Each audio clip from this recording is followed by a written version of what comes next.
అందరికీ నమస్కారం. నేను మీ Ayurveda doctor Chittipotla Madhusudana శర్మని.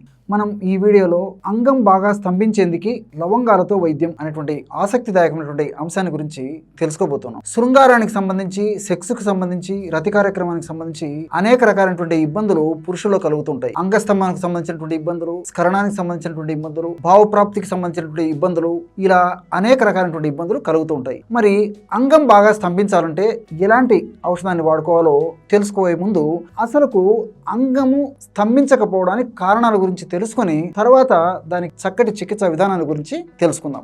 Erectile dysfunction అనేటువంటి పేరుతో పిలుస్తుంటారు అనమాట. అంటే పురుషాంగం స్తంభించకపోవడాన్ని ఎరెక్టైల్ డిస్ఫంక్షన్ అనేటువంటి పేరుతో పిలుస్తుంటారు అనమాట. దీనికి కారణాలు ఆధునికంగా మనం ఆలోచించినట్లయితే 4 ప్రధాన కారణాలుగా చెప్తుంటారు అనమాట. ఆర్టీరియోజెనిక్ ఎరెక్టైల్ డిస్ఫంక్షన్ అనేటువంటిది ప్రథమ కారణం. రెండవది వీనోజెనిక్ ఎరెక్టైల్ డిస్ఫంక్షన్. మూడవది న్యూరోజెనిక్ ఎరెక్టైల్ డిస్ఫంక్షన్. నాలుగవది హార్మోనల్ ఇంబ్యాలెన్స్ ఎరెక్టైల్ డిస్ఫంక్షన్ అని స్థూలంగా చెప్తుంటారు అనమాట. ఈ ఆర్టీరియోజెనిక్ ఎరెక్టైల్ డిస్ఫంక్షన్ లో ఏం జరుగుతుందంటే సరిగా రక్త ప్రసారము ధమనులో ఉన్నటువంటి లోపం వల్ల రక్త ప్రసారణ సరిగ్గా జరగకపోవడం వల్ల అంగం స్తంభించేటువంటి పరిస్థితి ఉండదన్నమాట. అట్లే వీనోజెనిక్ ఎరెక్టైల్ డిస్ఫంక్షన్ అంటే ఇక్కడ ఏం జరుగుతుందంటే ధమనుల ద్వారా పురుషాంగంలోకి అంటే ఆర్టరీస్ ద్వారా పురుషాంగంలోకి రక్త సరఫరా బాగా జరిగి అంగస్తంభన జరిగినప్పటికీ ఆ రక్తము అక్కడ కొద్దిసేపు కూడా ఉండకుండా వెంటనే వీనస్ లో అంటే సిరల్లో ఉన్నటువంటి దుర్బలత వల్ల, సిరలలో ఉన్నటువంటి వీక్నెస్ వల్ల, వీన్స్ లో ఉన్నటువంటి వీక్నెస్ వల్ల రక్తం చాలాసేపు పురుషాంగంలో ఉండకుండా మళ్ళా వెనక్కు రావడం వల్ల పురుషాంగం స్తంభన చాలాసేపు ఉండకుండా మళ్ళీ మెత్తబడిపోయేటువంటి పరిస్థితి ఏర్పడుతూ ఉంటుంది. మూడవది న్యూరోజెనిక్ ఎరెక్టైల్ డిస్ఫంక్షన్ అంటే నరాల బలహీనత. అంటే ఈ పురుషాంగానికి సప్లై చేసేటువంటి నర్వ్స్ ఏవైతే ఉన్నాయో వాటిలో వీక్నెస్ రావడం వల్ల కూడా పురుషాంగం స్తంభించదు. ఏ విధంగా అయితే పక్షవాతం వచ్చినటువంటి వాళ్ళలో అవయవాలు చచ్చుబడిపోయేసి చైతన్య రహితంగా తయారవుతాయో అదేవిధంగా ఈ న్యూరోజెనిక్ సమస్య ఉన్నటువంటి వాళ్ళలో పురుషాంగానికి నరాల సప్లై సరిగ్గా లేక నరాల వీక్నెస్ వల్ల అంగస్తంభన జరగదు. నాలుగవది హార్మోనల్ ఇంబ్యాలెన్స్. కొన్ని రకాలైన హార్మోన్స్ సరిగా ఉత్పత్తి కాకపోవడం వల్ల ఈ యొక్క సమస్య కలుగుతూ ఉంటుంది అనమాట.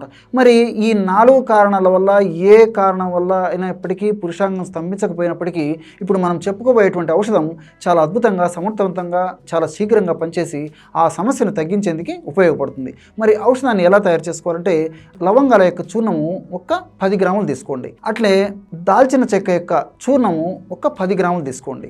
జాజికాయల యొక్క చూర్ణము 10 గ్రాములు తీసుకోండి. చివరగా మరాఠీ మొగ్గలు బాగా నిదానంగా రాసుకోండి. మనకు మార్కెట్లో సంవత్సరం అంతా ఈ మరాఠీ మొగ్గలు కూడా దొరుకుతాయి కాబట్టి అవి తెచ్చుకొని చూర్ణంగా తయారు చేసుకొని వాడుకుంటే సరిపోతుంది.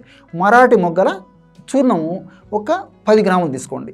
లవంగాల చూర్ణము, దాల్చిన చెక్క చూర్ణము, జాజికాయల చూర్ణము, మరాఠీ మొగ్గల చూర్ణము వీటిని ఒక్కొక్కటి 10 గ్రాముల చొప్పున కలపడం వల్ల 40 గ్రాముల చూర్ణం తయారవుతుంది అన్నమాట.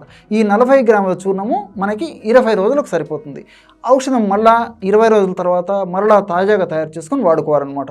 కాబట్టి ఎప్పటికప్పుడు అంటే 20 రోజులకు ఒకసారి ఔషధాన్ని తెచ్చుకోవాలి, ఆ 4 పదార్థాలు కలుపుకోవాలి, ఫ్రెష్గా తయారు చేసుకోవాలి. ఆ విధంగా వాడినప్పుడే చాలా చక్కటి ఫలితాలు కలుగుతాయి. ఈ యొక్క ఔషధాన్ని ఎలా వాడుకోవాలంటే ఉదయం పరిగడుపున ఒక 100 మిల్లీలీటర్ల గోరువెచ్చని పాలల్లో 1 గ్రాము ఈ యొక్క చూర్ణాన్ని కలిపేసి తాగేసేయాలి.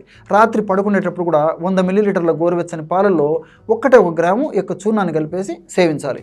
ఈ విధంగా ఉదయం ఒక్కసారి, రాత్రి ఒక్కసారి ఈ ఔషధాన్ని సేవించడం వల్ల చాలా సమర్థవంతమైనటువంటి ఫలితాలు కలిగి అంగస్తంభన సమస్యకి చాలా అద్భుతంగా ఈ ఔషధం ఉపయోగపడుతుంది. అంటే తీసుకున్నటువంటి తక్షణమే, శీఘ్రంగా, వెంటనే, సత్వరమే ఇందులో ఉన్నటువంటి ఔషధ గుణాలన్నీ కూడా దేహంలో పనిచేసి అంగస్తంభన సమస్య తగ్గించి పురుషాంగం బాగా స్తంభించేందుకు చాలా చక్కగా ఉపయోగపడతాయి. చూశారు కదా, ఎటువంటి సులువైనటువంటి ఔషధ యోగాన్ని లవంగాలతో తయారు చేసుకొని ఈ అంగస్తంభన సమస్య తగ్గించుకోవచ్చు ఈ వీడియోలో తెలుసుకున్నారు కదా. మరొక వీడియోలో మరొక అంశంతో మళ్ళీ కలుద్దాం. అంతవరకు నమస్కారం. మీ చిట్టిపొట్ల.